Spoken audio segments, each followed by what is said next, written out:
Hi everyone, welcome back to the Big Brain Academy YouTube channel. Today is our 4th elementary school lesson and our topic will be metaphors for the big brain. So let's get started. What is a metaphor? A metaphor is a form of figurative language that compares two or more unlike items without using like or as. Now our previous video goes over similes, and you may notice that the definitions of a metaphor and simile are very similar. So let's identify the differences between the two. So let's start off by providing an example of a simile and a metaphor. We have she is busy as a bee, and we have she is a busy bee. Now the main difference here is that the simile uses as, and the metaphor does not use like or as. So in order to differentiate between a simile and a metaphor, check to see if the phrase uses like or as. If it does, it's a simile, and if it doesn't, it's a metaphor. Now let's go on to see how authors use metaphors in their writing. Metaphors are not used literally. Instead, they explain and emphasize an idea through a comparison of two unlike terms. So we can see this through some examples that we'll go through, but first let's see the purpose of metaphors and why you should use them in your writing. Our first purpose is to emphasize a point. Now you can use this to exaggerate a specific meaning. Our second purpose is to create vivid imagery and put a picture in your reader's head. Our third purpose is to set a scene or mood through vivid imagery. Or our fourth purpose is to create a better understanding of a topic by comparing it to an item you already know.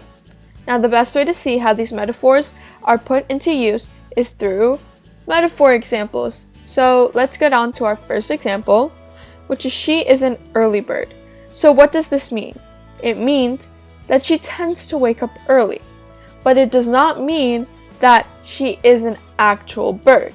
And we can see here that the purpose was to emphasize the point that this girl loves to wake up early in the morning.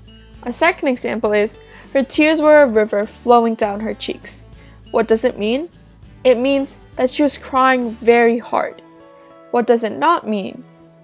That she was actually crying real rivers.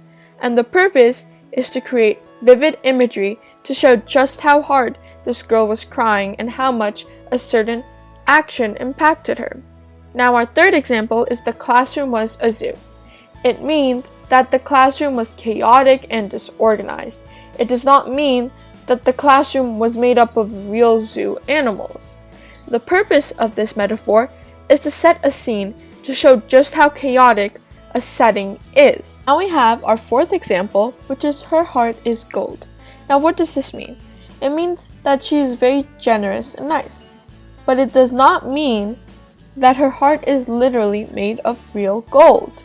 And the purpose was to create a better understanding of a topic, which is to demonstrate exactly how nice this girl is.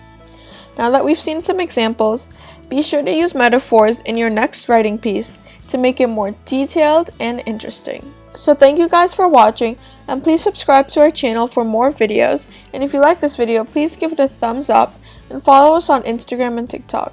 And I'll see you all next week. Goodbye!